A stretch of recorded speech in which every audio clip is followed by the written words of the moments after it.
when you have a week to get ready for any basketball team, you get an appreciation for what they do, and we need a week more so with this team than any other team we faced because of their offenses and their defenses. They play about 2 or 3 different presses.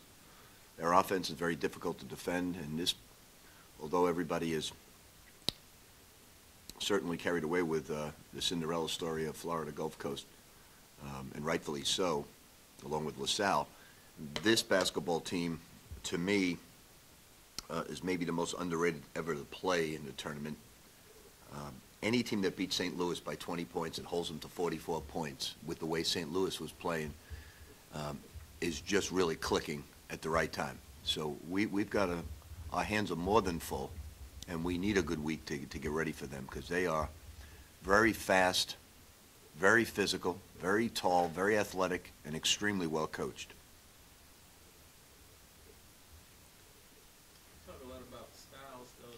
Does this style that they play, does that fit well with what you want to do in terms of? Well, they're probably faster than any team we've played in terms of getting from rim to rim.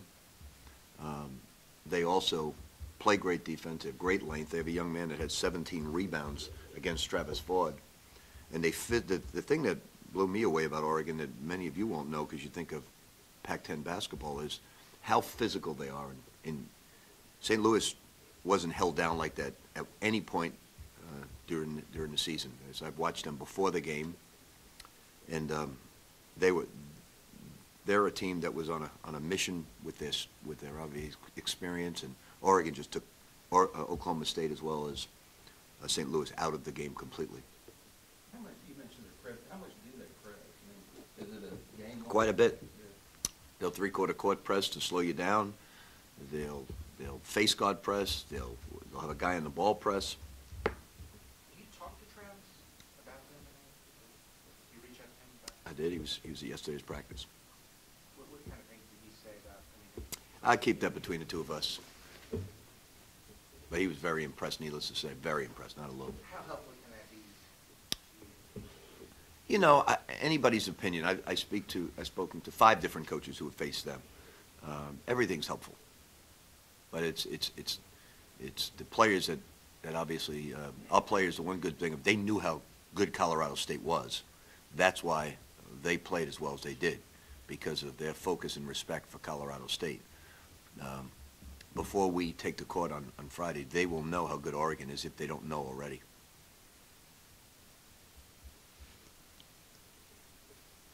Your offense, at least your shooting improved quite a bit. Say it again, I'm sorry? Your offense, at least your shooting improved quite a bit in the postseason. Why do you think that is? What's happened there?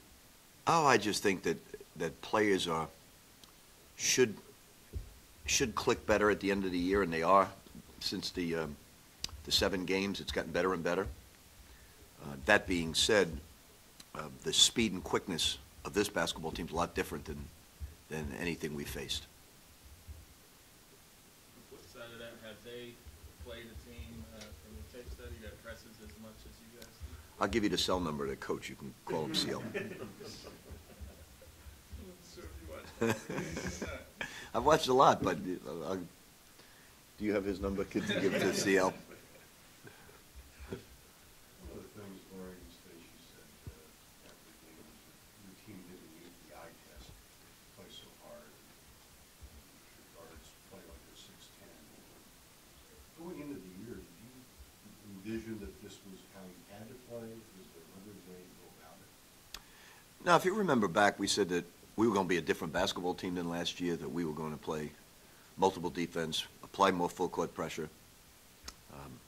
And they have. They've come together very nicely, especially Kevin Ware joining the fray.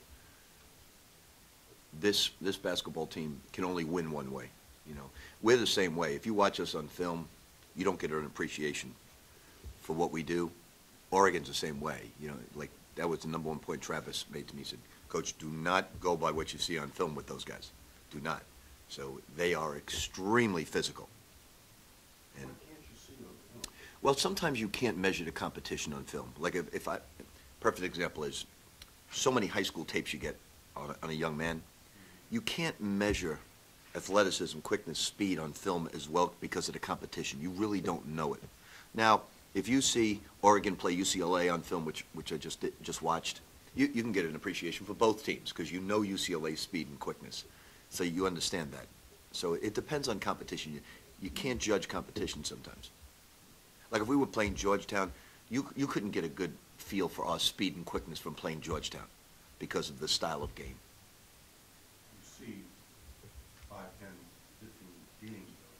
Didn't you develop a strong feeling? Yes, I have a strong feeling for Oregon, very strong. Is the Kazemi kid just a relentless rebounder, acrobat kind of thing? He's very long, he's very physical, he pursues the basketball very well. He's also the type of player, you know, he'll get the ball up the backboard, he'll dribble it the full length of the floor, and he's got that ability to do that. They all have, with the exception of Woods and Austin, they all have small forward guard skills. Their guy Singler and Kazemi, tough time saying that name, Kazemi, all have guard skills, and he's obviously tall. The record reflects that Artis makes a big difference for them. On film, does that play out? Yeah, but their backup point guard was the MVP in the Pac-10 tournament, so that's quite impressive also. You know, I just think it gives them, like what we had with Russ Smith off the bench last year, that's what Lloyd gives them off the bench. So no question about it. Their two guard is on fire. They're shooting like 45% from the three, so you throw out the stats you've seen during the regular season. They're on fire from the three-point line in tournament play, conference tournament as well as the last two games. You talked a lot in Lexington about deflections and the numbers that you had down there. And who's in charge of charting those for you right now? And well, what we do is, depending on which assistant is working on a certain area, what we do to legitimize what we do is we go back to the film. And so far, we've been only 2 off, yeah, which is pretty accurate of the guy keeping it. And the speed of the way they'll take the ball out of bounds, the speed of their guards, it's going to be a very difficult challenge to get into your press because they'll take it out.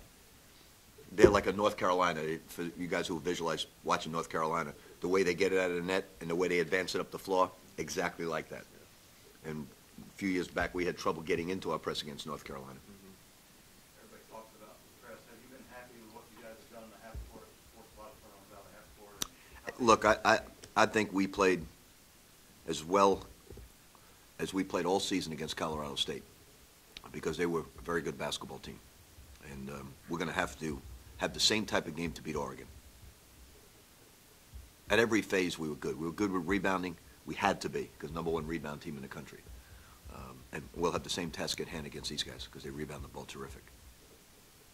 Look, Steve, it seems like all but a handful of games you've managed to get up at some point, even double digits. Maybe late in the year you've done a better job of not letting teams back. Is there anything that's gone into that? Any particular improvements that's kind of led to being able to maintain the margin? I think for us, a watershed moment was the Notre Dame game away. I just look, guys, you can't play as hard as you're playing and give a game away because mentally you break down. I said, you've got to be every bit as good mentally as you are physically. And in that game, you played extremely hard, but you didn't have the mental capacity to win. And I think all the guys have just gotten better mentally. Physically, I think from the first day of practice all the way through the season, they've given me their heart and soul. And they just got better mentally after that loss. What goes into not having mental breakdowns? What keeps you from being able to not break down? I think just visualizing your mistakes on film, and paying attention to them. You know, it's like a quarterback in football who's looking at his receivers and he gives the defensive backs and safeties exactly what he's doing. It's the same thing in basketball. You know, if you watch enough film, you see your mistakes and then you make sure it doesn't happen again. And then, you know, of course, you have Stephen Ventris, Luke Hancock, Kevin Ware, all playing much better basketball right now. Gorgie's playing very good basketball. Russ couldn't be playing any better. So you got everybody playing really good basketball. You mentioned Ware being a catalyst. What has he done in particular? I think when I moved him in practice to point guard, it has really brought about an improvement in his skills. And that's the most significant thing with him. When he was playing two guard, he wasn't improving his pick and roll skills. He wasn't improving the things that we wanted to see in him. So now he comes in, he plays more point, and he's better off the pick and roll. He's better off anticipating defensively. What about playing point guard at fostered that? Just they get more opportunities to run pick and rolls in practice. And as far as Van Treese coming in, is that allowed Gorgie to, I think at one point you were talking about you need him, or need to get more rest for him, and does that happen? And then you, I think also Stephen's the best rebounder on the team. So you bring in somebody for Peyton, Luke, and Russ, who's the best screener, the most physical player. He runs the best up and down the court, and he's your best rebounder. So he brings a different look. It's not just to give Gorgie a break right now. We don't lose anything when he's in the game. Now, we're not going to get, we don't have that jump shot, obviously, that Gorgie gives you, or his passing skills, but you get a better runner, you get a more physical basketball player, and a better rebounder. One of the highest turnover rates of teams that are still playing.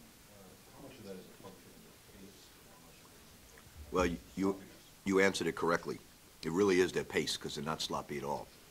You know, I'm every game we go into today, and it wasn't like this 15, 20 years ago, where I watch all these tapes and say, man, this guy can flat out coach. You know, it wasn't like that 15, 20 years ago. And today it is. You know, I look at Larry's teams on tapes and say, God damn, this guy can really coach. And now I look at Oregon, I say, man, this guy can really coach. Now, I knew a little bit about him at Creighton beforehand, but, you know, it's not only all league with the young coaches like Buzz, and we've talked a lot about Shocker and all the young guys, you know, the Butler coach. They're all terrific, but now I see some older guys that I haven't competed against that can flat out really, really coach.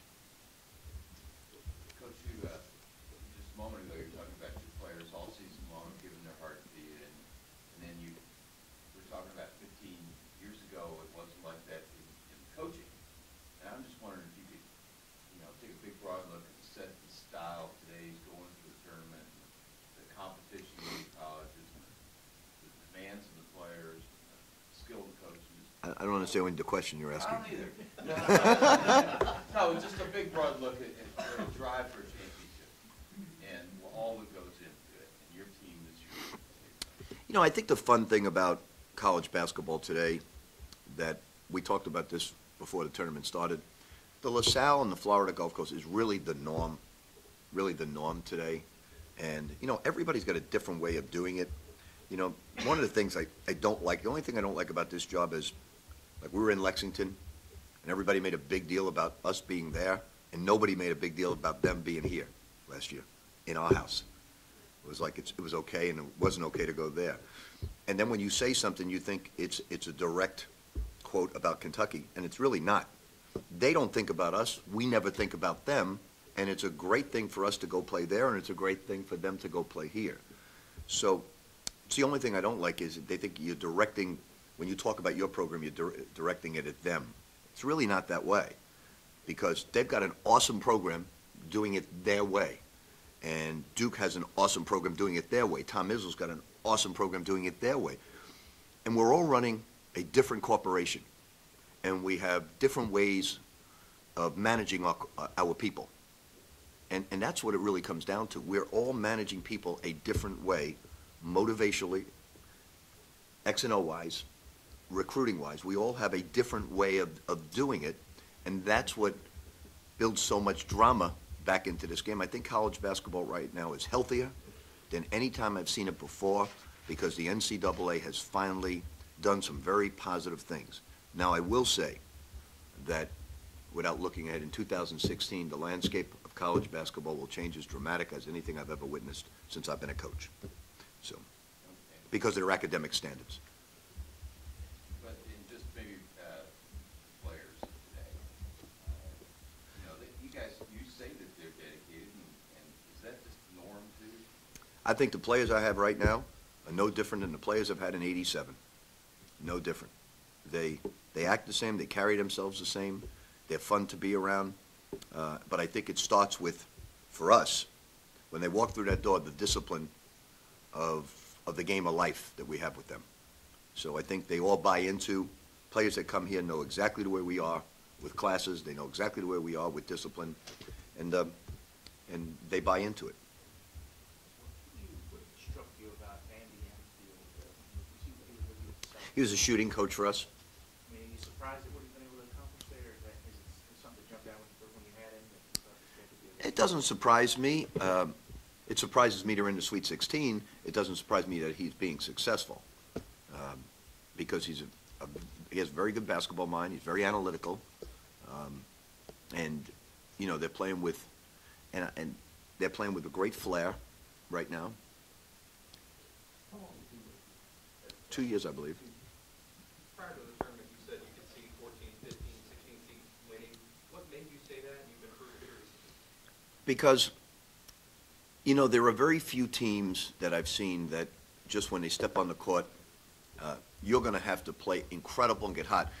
I had a team like that in '96. John had a team last year like that. Duke had a couple teams. Hawkins had a couple teams where it's just going to be very difficult to beat them. You didn't see that this year with anybody. You have a lot of really good basketball teams that are capable of playing excellent basketball, but you can still win a certain night in this tournament without having your best game. And that's what a lot of people have had. Now, there's been a lot of close games, and I think it's going to get very intense right now because, you know, you guys look at who picks who and all that other stuff. I can tell you from watching film, this is a flip of the coin game. It really is. And I know we're the number one of number one seeds, but Oregon is really, really talented. Physically, well-coached, disciplined, style, they got it all. They got a lot of veterans at key positions. They got great speed. Cited Arkansas a minute ago. How close has your team come before the use of talent? You know, that was more like Virginia Commonwealth. Their traps and presses back then. They would just continually just trap the ball, and ours is a lot different than that. But you said before the tournament, with extended timeouts and halftimes and stuff like that, it's really tough to tire out teams. Those first two games, you guys completely wore out your... Well, we made big people for Colorado State have to come up and handle the basketball and do more than they've done. We did it with Michigan State last year when they had to bring their four-man up to handle the basketball a lot. So in certain cases, you can get away with that and making up. Against Oregon, it's going to be very difficult because their backcourt's so fast. You guys have been able to do that for 20 years that I've seen. Make guys handle the ball who aren't accustomed to handle the ball. How? I'm not asking for trade secrets. Well, you basically, you can't, against that type of pressure, you can't expect one guy to handle the ball. He'll have nothing left. He'll be shredded wheat. So everybody's got to pitch in and handle the basketball, and that's one of the key secrets. And You referenced earlier that corporations and the one thing all the common players don't get paid. Jay Ellis was pretty strident a couple weeks ago about what he called the profoundly immoral setup of NCAA players. What did you do on that? you know, I just don't know how to do it. I went to a women's game last night. I was really, really impressed with the way they played the game. I thought I loved the interior passing by both teams, and I was really impressed. But now you go outside and you'll see the women's lacrosse team. How do you not pay them? You know, it becomes a gender equity thing. I think they are making steps, being able to fly the parents in on visits and doing things. I think another good step would be to fly the parents into where you're playing the NCAA tournament. I think that would be a good thing, since they're making so much money off the tournaments, being able to fly the families in to see their children play.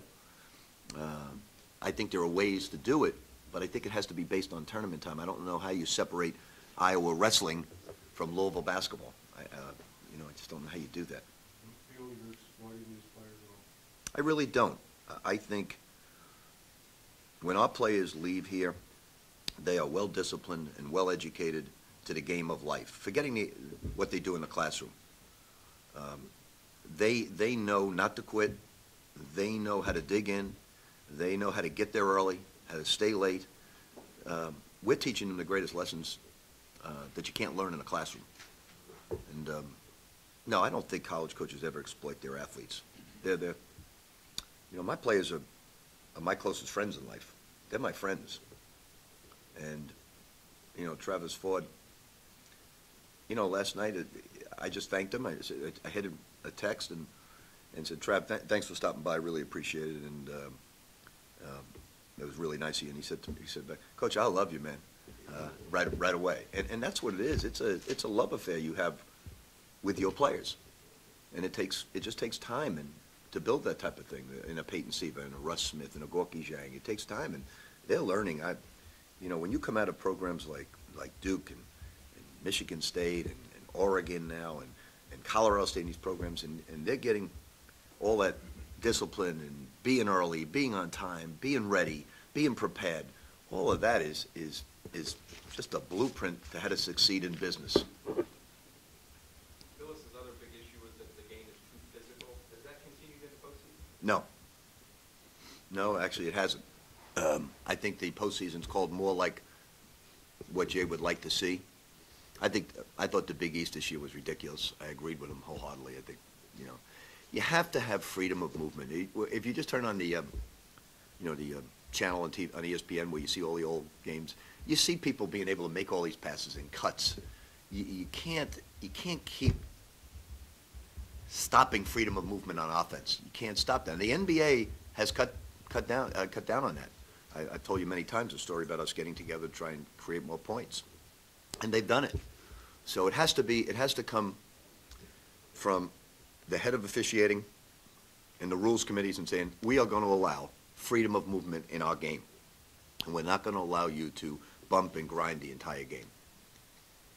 And what happens is the referees are caught between a rock and a hard place because it's on TV. They don't want to stop the play every time down the court. Then the fans are going to get angry, and you know it has to be done in the preseason, in the early games, so players understand it. Then they adjust to it.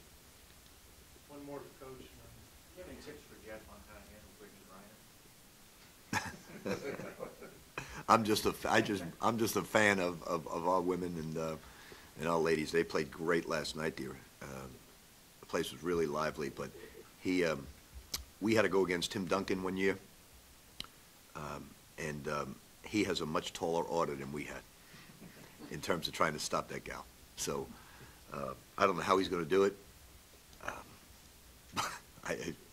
It's a tough one. It's a tough defense to beat them. But we're real excited going to Indianapolis, obviously, and we're going to play a great basketball team. And we're very excited this time of year to be in the Sweet 16. It is a great time. I think the Sweet 16 is probably the most fun round of any of them. Reason being is you're one game away from a dream to get to a Final Four. And so Sweet 16 has a lot at stake, and it'll be exciting. You're undefeated, so it's been really fun for you. Is there something you can pinpoint that is it preparation? I mean, it's not a fluke that you're 10-0. I just think I had better teams, better players than people. Now, I don't think that's the case in this one. I think this is going to be won or lost with the team that plays the best defense, gets on the backboard. I think I would say I can't remember every game, but I would venture to say that in most of them we had more talent than the opposition. Are you a gambler or something? See ya.